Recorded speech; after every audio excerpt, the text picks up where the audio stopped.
is your live magazine program, Newsline. I am Jennifer Igwe. Welcome. Now, the Wright brothers, who invented the first successful airplane, and others who worked on similar projects that paved way for the aircrafts that we enjoy today, all started with prototypes. Why am I going down history? We have local inventors in Nigeria that are resiliently making similar efforts in their own way. And what they are doing could add value enormously to our system and the world. We have a story on a young man from a remote community in southwest Nigeria who has fabricated an aircraft.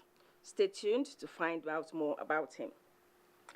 Then, also on our offering is a feature on a historic and mysterious well that is continuously having supply of water, and this has continued for over 200 years. Stay tuned to find out the mystery about this. Then, what could make an elderly man decide to rape a minor and daughter of his neighbor? Lost for words like me, right? Our correspondent will shed more light on it. And remember, the NTA stands against rape and rapists. And away from the unpalatable story of rape, we have a feature on a sweet fruit that is small but loaded with nutrients that are healthy. So we have an interesting lineup, but I'll allow you to digest the teaser that we have, and my colleague, Claire Adelabu, Elizabeth Omoruyi, will take the news from Abuja. Lizzie, hello. Hello, Jennifer, and thanks for joining us on the news segment of the program. President Muhammad Buhari this Sunday rang his Turkish counterpart, Recep Tayyip Erdogan, to convey the sympathies of the government and people of Nigeria over the wildfires that ravaged some territories in the country. In the telephone call, the president expressed the solidarity of the government and people of Nigeria with the government and people of Turkey at this critical time and offered the readiness of Nigeria to extend its modest support in any manner that may be required by Turkey.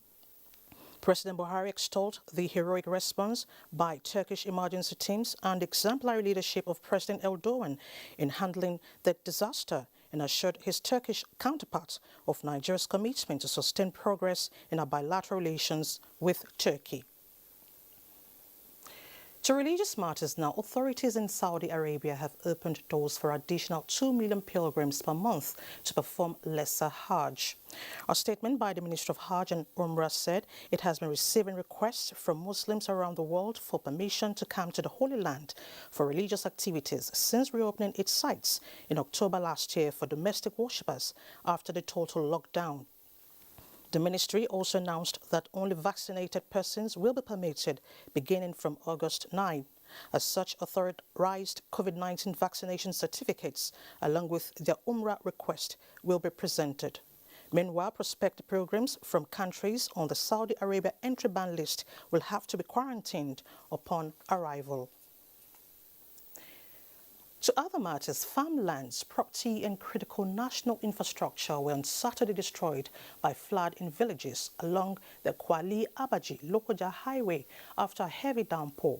Ilasu Onotu Yakuba reports that no life was lost to the incident. Victims say the flood water ran through the various communities for more than 4 hours, uprooting boulders and plants on its path. In the aftermath, farmers helplessly watch in awe the level of destruction of their produce following the over 4-hour ravaging threats of the flood.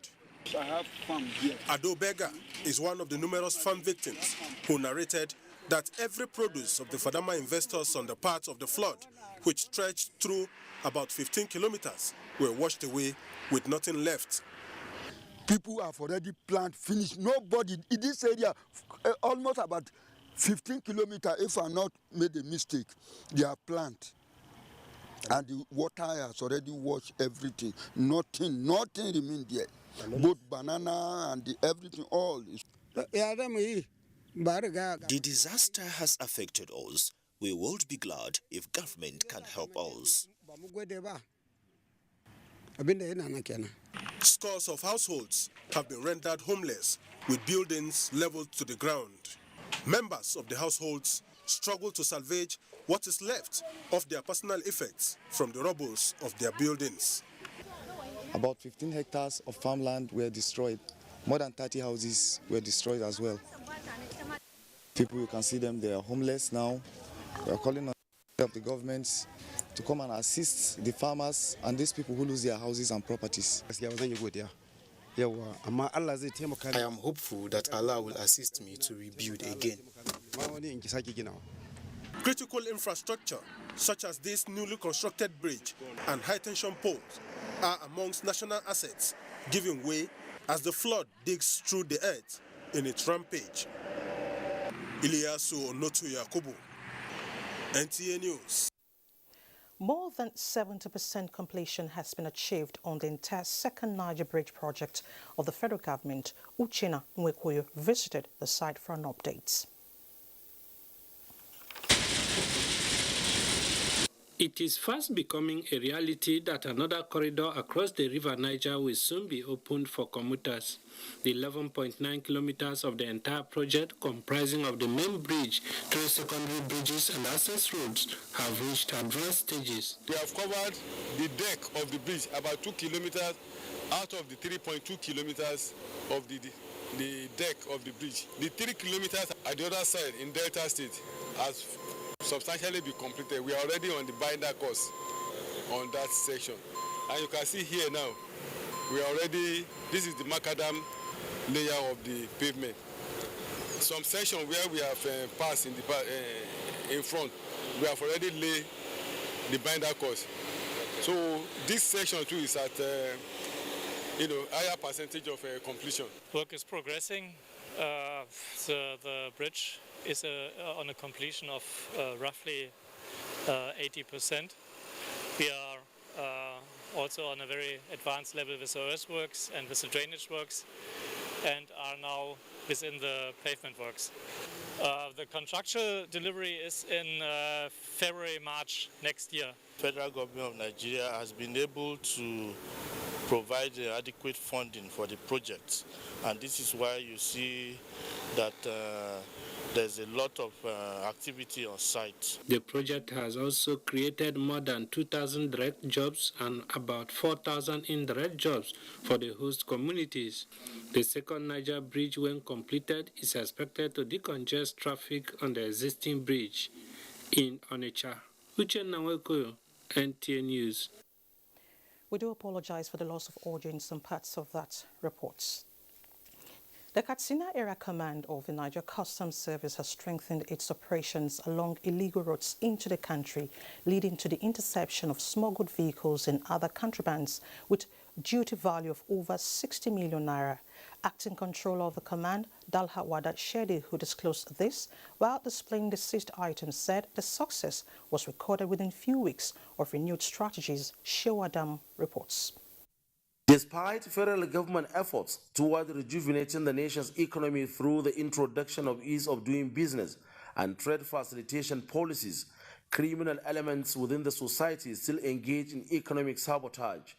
To suppress the trend, therefore, the Katsina Area Command of the Nigerian Customs Service intercepted 13 vehicles either smuggled into the country or served as means of conveying contraband. We are not relenting. As they change strategies, as they pursue, they go ahead with their own tactics. We always come up with strategies, which we always try to counter them, and we are succeeding. Controller Al-Hawada Chedi explained that the smuggled items were intercepted along the illegal border routes and reiterates the determination of the command in fighting smuggling activities to protect the country's economy. In Katsina, Shehu Adamu, NTA News.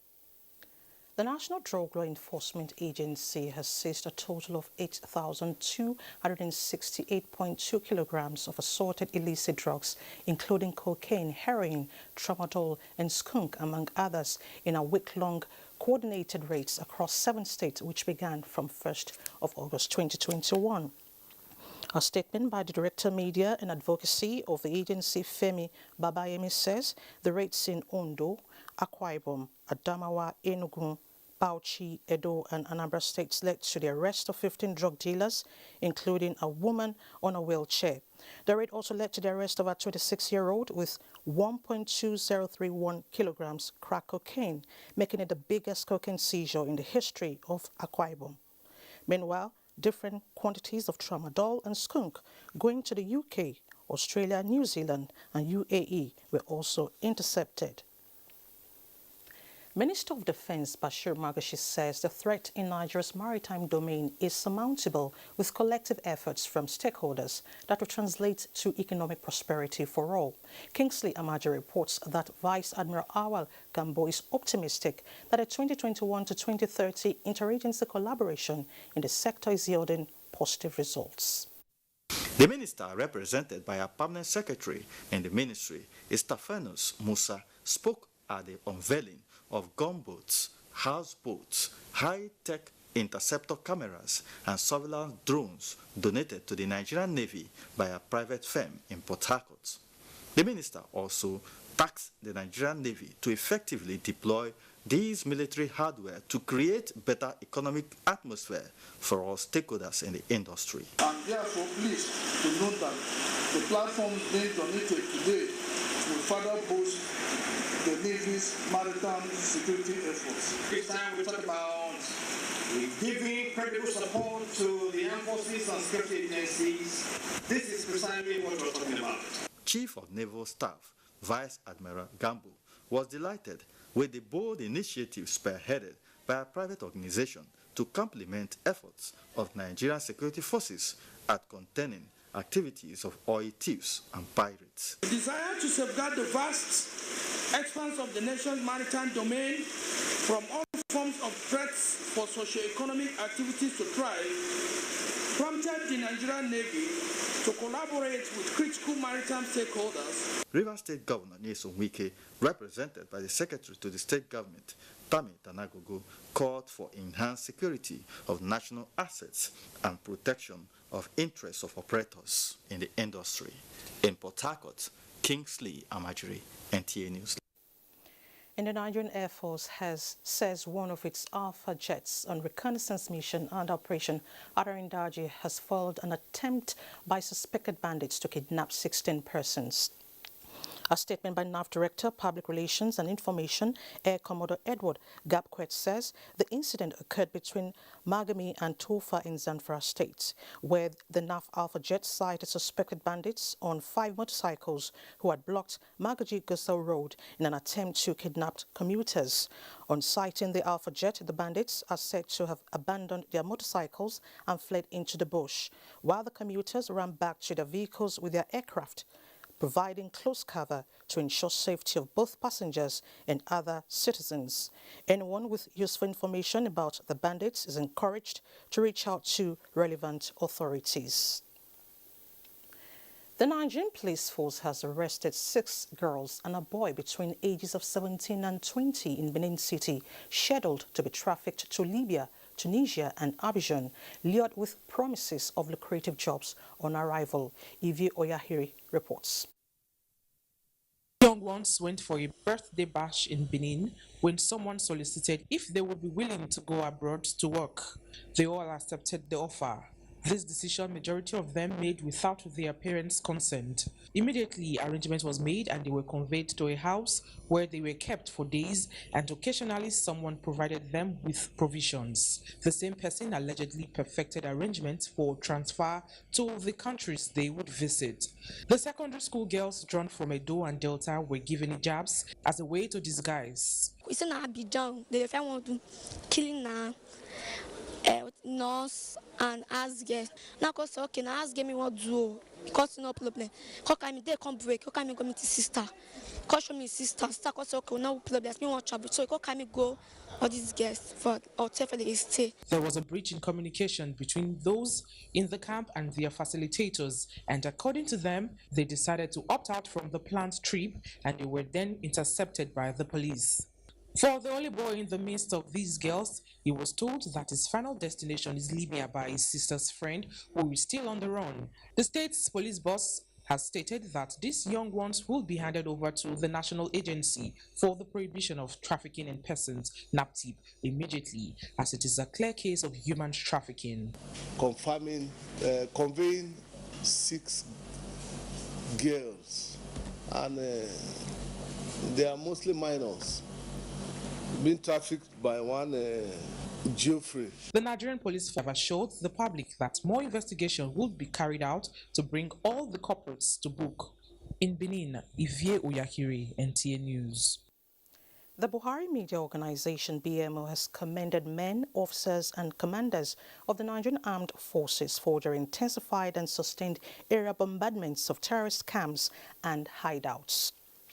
In a statement, BMO says the feats achieved are reasons more insurgents are laying down their arms and surrendering to their troops. It recalls that last week, 28 Boko Haram terrorists surrendered to troops of 73 and 202 battalions of the Nigerian Army in Bama local government area of Borno State, while 22 leaders of some bandits terrorizing residents and villagers in Zamfara, Katsina, Niger, Kaduna and other states in the northwest and north central are said to have reached out to the military seeking amnesty as the forest is no longer safe for them. BMO urged the military to maintain this momentum and also expressed optimism that continuous achievements on this will bring insurgency to an end sooner than expected. And away from security, intending couples with the desire to have an understanding of the core values of marriage can now do so with the inauguration of a marriage academy and certified premarital classes. Abdurrahman Usman Jibrila reports that the foundation run by Miriam Lemu is poised to help partners surmount insecurity in marriages and approach the institution with love for a rewarding experience. This is the formal unveiling of 72-module online video lecture with each episode ranging from 2 to 13 minutes of practical experiences and research development of the founder in her 30 years of marital life. There are a lot of people of the mistaken belief that your marriage will complete you or your spouse will complete you. On the contrary, you have to be complete. Otherwise, you're going to go in broken, and those cracks are only going to get wider. They're going to be exposed more. Ideas behind the lecture series is for marriage counselors and targeted people to have knowledge and skills necessary for a successful marriage. It is obvious to all of us the call on the traditional rulers to play a critical role in reducing the imminence of divorce and violence against women. Ensuring that we have a stable home, a happy married life, a wonderful and a viral society, and indeed it's a pathway to having a great nation. I'm appealing to all well-meaning Nigerians, particularly the young women and the young men that are yet to get into marriage, to join into this counseling. This event, this very launching of the website is one of the ways where we can use to educate our younger ones and those that are active couples. The certified premarital masterclass is seen as a much-needed resource for aspiring couples. In Abuja, Abdurrahman Usman Jibrila, NTA News. And it's time to talk sports, and we have a sportswoman here, Tamara Ibiwi, with some sporting stories. Tamara. Thank you, Elizabeth. Welcome to Sports Update. We begin with football, talking about the ITO Cup finals. Bayelsa State are double champions of the 2021 Federation Cup, also known as the ITO Cup. Bayelsa United defeated Nasarawa United 5-3 on penalties after regulation time ended 2-2 at the Samuel Ogbemudia Stadium in Benin City, the Edo State capital. Bayelsa United will now represent Nigeria at the CAF Confederation Cup.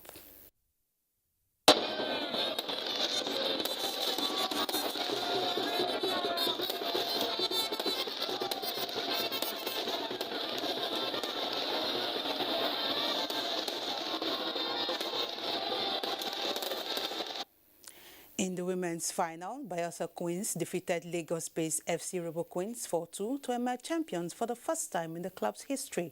Bayelsa Queens edged out perennial and defending champions Rivers Angels 5-0 in the semi-finals to progress to the final. Moving on now, skilled footballers in Nigeria between ages 16 and 21 stand a chance of getting scholarships to the United Kingdom. The Gulf United Club of Dubai has commenced a selection process led by head scout and consultant of the Gulf United Nigeria, Jordi Shells. Selected students will study in universities, partnering with football clubs. What we're looking for is not necessarily the next Ian Acho or JJ Kocher, John Obi Mikel. We're looking for people who are very interested to study and they have a high level. So they have a high level of football. One of the basic things we do is to assist the federal government promoting their policies program in the same view to also encourage young people to look into the federal government policies. Away from football, the Association of Nigerian Women in Sports, NAWIS, has congratulated Blessing Oburududu and Ese Brume for their outstanding performance at the Tokyo Olympics. National President Professor Florence Adeyanju wishes them and all that participated, irrespective of their results, wishing them good luck in upcoming events. Ese Brume won bronze in the long jump event, while Blessing Oburududu won silver, Nigeria's first ever medal in wrestling. And finally, to handball, where 8 male and 4 female teams are jostling for honors at the 2021 North Central Handball League at the Indoor Sports Hall, Package B of the Moshood Abiola National Stadium. In one of the opening matches played Sunday, Nasarawa Ambassadors outscored Benue Buffaloes 32-30 goals.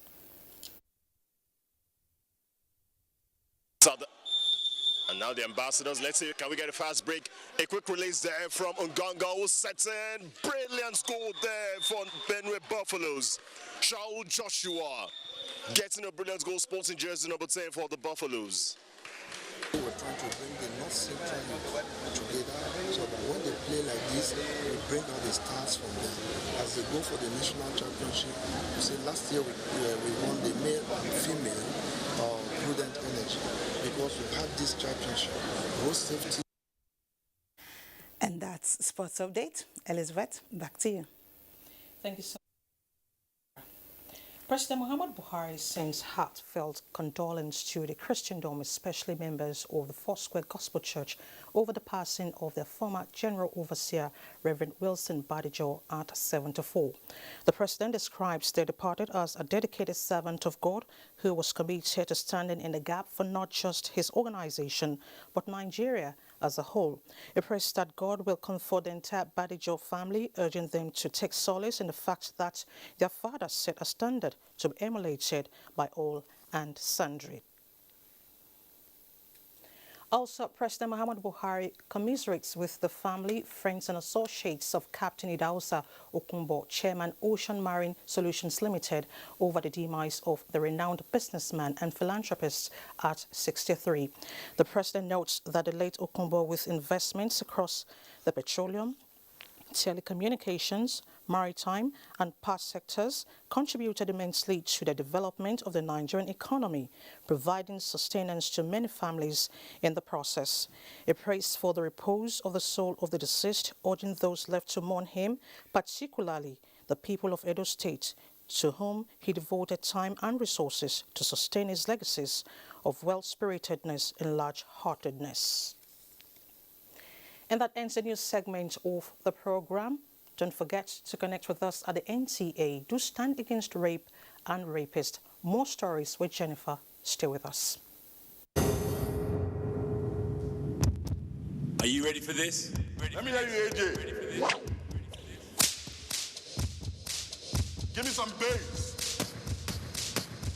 Just one. That good for you? Just one more. Just one more. Just one more. Just one.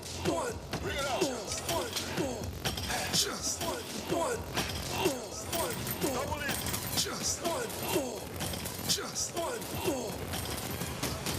Just one more. I I was born hungry for success. It's the Nigerian way. Glow gets it. Champions stay hungry. Oh yeah. Glow gets it big time. Hit the big time with 22 times bonus on every recharge. Dial *777#. It's a knockout. The Honorable Minister of Education, Adamu, cordially invites Honorable Commissioners for Education in the 36 states, the FCT Education Secretary, States Permanent Secretaries of Education, Chairmen, States Universal Basic Education Boards, and all education stakeholders to the 65th National Council on Education meeting. Date, Monday 9th to Friday 13th August 2021. Venue, Camp View Event Center, near Deeper Life Campground, Mile 6, Jalingo, Taraba State. Time 9 a.m. daily. Architect Sonny Echomo, Permanent Secretary, announcer. 6 o'clock in the morning, getting set for another day. Another chance to change my story. I believe in my hustle. I know be lazy person. But life is just a that big basketballs. If it don't close, I go find another. If I fall down, I go try to recover.